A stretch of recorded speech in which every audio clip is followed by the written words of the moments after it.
For the last time this regular season, it's a Bills post-game take two from Highmark Stadium. He's Vic Carucci. I'm Jonathan Acosta. The Bills, a dominant 40-14 win over one of their AFC East rivals in the New York Jets. And Vic, let's start micro to macro. Let's start first with talking about this game specifically. It was not a super hot start for this team, just 12-0 at halftime. But then I think the embodiment of complementary football helps this team pull away in the third quarter. You could feel that the Bills were in control of this, even when it was 12-0 for the longest time, and it looked as if they were basically giving just enough effort to win it, but weren't going over the top. And I would understand that too, because preservation had to be part of the thinking here, making sure you had everybody as healthy as possible, as fresh as possible for the postseason, which you know you're going to be playing. But as the game started to unravel from the Jets' standpoint, and that was the Jets, and they just showed why they are one of the worst teams in the league, so undisciplined, so really dysfunctional in many ways. And it's up to the opponent, when it's a better opponent, to take advantage of that. The Bills did just that. This might be a topic for the New York media to cover a little bit more, but it seems, honestly, with the way Tyrod Taylor came in, that he possibly gives the Jets a better chance to win right now than what is left of Aaron Rodgers' career. And that's the thing, Jonathan. There isn't much left, I'd say, or could see of Aaron Rodgers. It's sad. This is an accomplished player. This is a Hall of Fame bound player whose body of work in his career, fantastic. And I watched a lot of those. I've watched him his entire career through Green Bay and all those highlight moments that he has, and many of them. But this is a deteriorating player at the end, and it's hard to even see that there would be a next season for him. Maybe there will be, but I don't see it. And it looked like a guy who you just look down from the press box, as we did, and say, yeah, he shouldn't be out there. And Tyrod Taylor coming in actually gave that team some spark, could move around. Aaron can't even do that. The Bills defense still had to go out and do its job, and while the offense ended up making some big plays, I think the defense was the catalyst for a lot of the big moments today for this team. You have the A.J. Epinesa safety, and late in the first half, that I feel like maybe in the third quarter they kind of carried some of that momentum. They have two turnovers in the third quarter with the Christian Benford interception, and they have the Matt Milano fumble recovery. Let's talk about this defense as a whole for a sec, especially the defensive line, because it really seemed like the defensive line, several guys across it were making big plays and big moments. You know, doubts and questions have been raised and or have been lingering about this defense right along, but I think especially in recent weeks. And, you know, when you think in terms of how far this team can go, how sustainable their performance would be for the postseason, what could stop it? And the normal or natural answer has been defense. Well, in a game like this, and again, the disclaimer, it was the Jets, but in a game like this, it showed a lot that we had not seen in one game, especially up front, as you point out, the pressure that we hadn't seen that was consistent.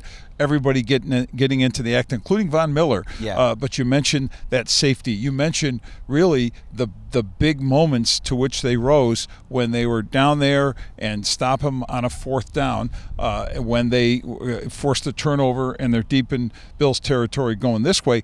I think those are the kinds of things that they were that inspired the entire team, and that gave them the sense that, you know, look, we don't need to even mess around with these guys. Let's just put them out of their misery. And I thought the defense really had the stranglehold and took control of this game.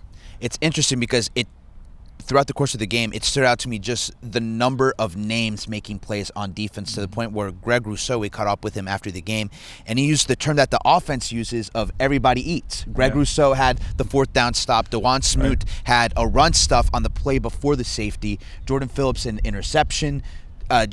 You even mentioned Von Miller. He'd been close to a sack in previous weeks, finally gets that one here today. Just a lot of names popping up for this defense, and it's a defense that's getting healthier at the right time. Matt Milano, Rasul Douglas, Taylor Rapp, all returned from injury in this game. So, Vic, does this game leave you feeling maybe a little bit more optimistic about the defense, considering the opponent that they played against, than maybe the previous performances that we'd seen out of them? I'm going to reserve judgment because, again, as bad as Aaron Rodgers not only played physically, but the decision-making that was going on, balls that were being forced, I thought, to Devontae Adams when I really think he should have been going elsewhere. And Garrett Wilson being elsewhere primarily. But the run game that was also not tested as much as it needed to be. I know the score dictates how far you can go with trying to run, but the Bills are still a team that I'm concerned about in their ability to stop the run. I still question how much overall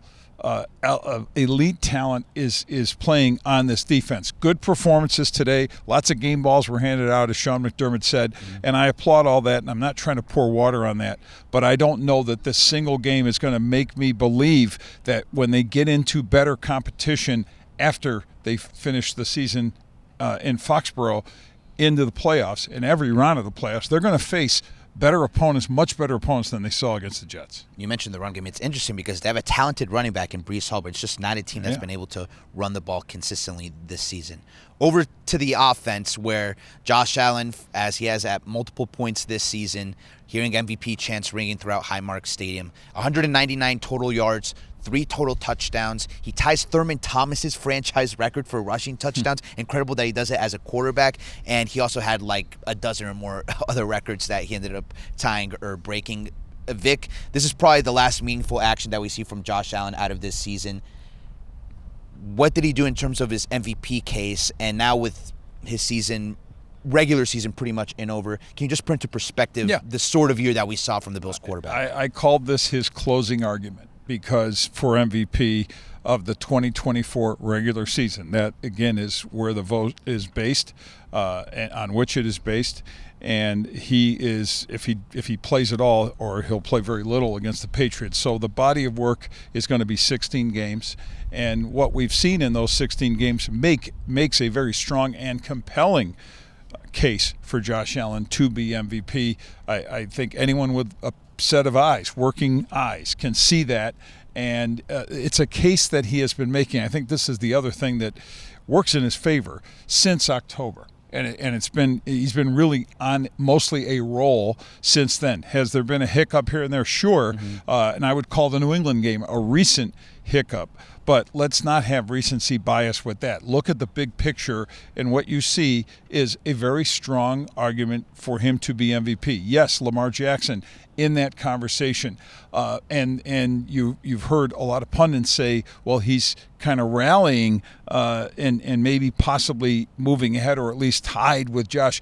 It's silly talk because, and I'm one of them, voters are the ones doing this. This is not like watching a collective team sport. We're voters. We all have our individual thoughts.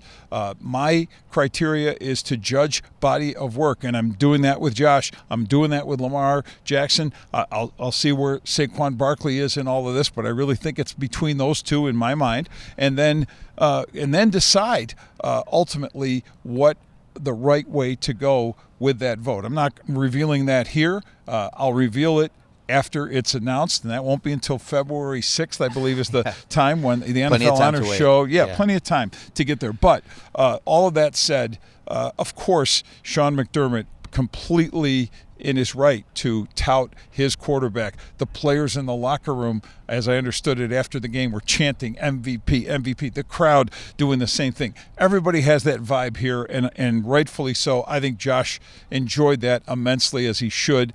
And I'll say this much. Would it be very nice for the guy to get it for the first time in a career that's been fantastic, that's, like you said, set all these records? Absolutely. One of those records, 40-plus touchdowns in 5 consecutive seasons. So it's not just only NFL player to do that. Yeah. So it's not just a this season thing, but he's a quarterback now that's been showing excellence for now several years stacked upon each other. One of those players who agreed in saying that he felt like Allen had sort of stamped his MVP case was Amari Cooper, only playing with Allen for half a season. And I thought he made an interesting point where talking about Allen and the touchdown passes to Cooper and to Coleman, where he's one of the only quarterbacks who throws the ball up and gives the wide receiver a chance to come. That was a dime. That was a dime to Cooper. Both of the touchdown passes were incredible. That was incredible. Where the other one where you throw it high enough so that Coleman jumps for it, and of course 6'3" and a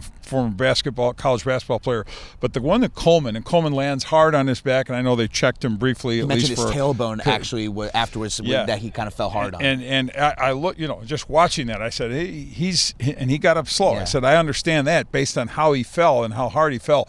But the dime, the way that ball just dropped out of the sky, and Amari made a great point on that. You know who else has a really pretty deep ball with the trajectory that it takes? Russell Wilson. He gives it a lot of a high arc, almost like a three-point shooter. The balloon shot, so that it gives the receiver a better chance to come down with it. And something that stuck out to me was that earlier in the game there had been I think one or even two 50-50 balls they tried to throw to Coleman one-on-one in the end zone. And after one of them, Coleman kind of pointed up saying, throw it higher.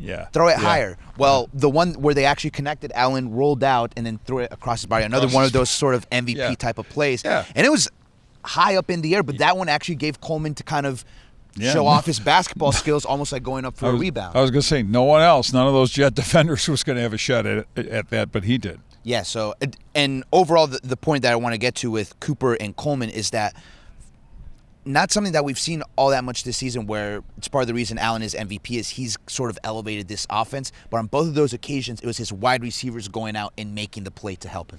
Yeah, and it speaks to what this season and receiving core is all about. There are no more stars in this group. It's hard to even make what would be a definitive thought on who is number one, who's the best of this group. It just kind of is very even, and I think maybe that'll change next year, and they'll pursue a true, quote, number one. But for the time being, it's working this way. First and foremost, because Allen makes it work, and secondly, because, as you said, everybody is making the plays for a guy who is making the plays for him. So the fact that the Bills have tied that record of 13 receivers catching touchdown passes in a season, and it's a record. It's possible that the record could be broken next week, but 13 is impressive.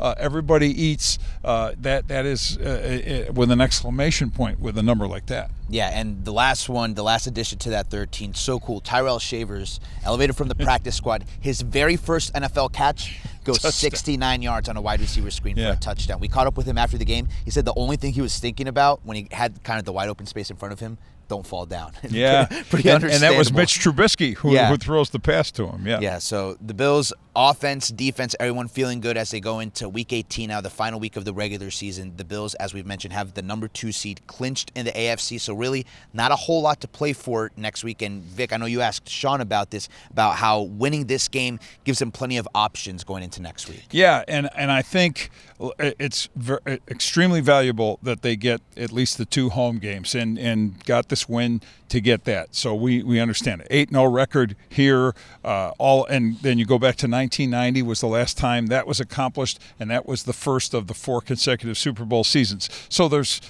something to be said about that symmetry. A good omen, maybe. Good omen, perhaps. But I think it's more important that now you have a head coach who has already been contemplating, and an organization contemplating the rest and recovery, the freshness factor that they can take into the postseason, because they won this game today, and they get basically a full week and then a game where they don't have to play starters much, if at all, or certainly treat it like a preseason game. Maybe there's cameo appearances, but by and large, it's the kind of game where it will be relaxing, both I think physically and mentally for them. And as the lights turned the lights out on us, they've essentially turned That's a hint. They've essentially turned off the lights on meaningful Bills regular season games this year.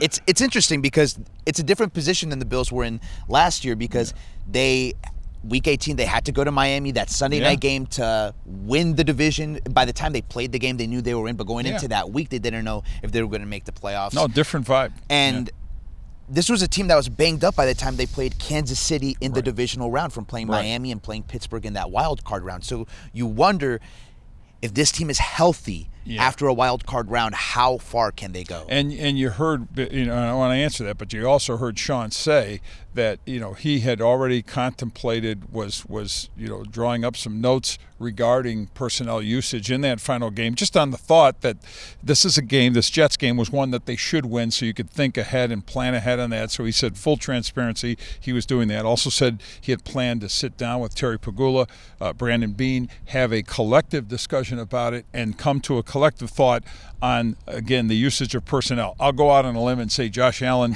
probably not going to play. Doesn't play.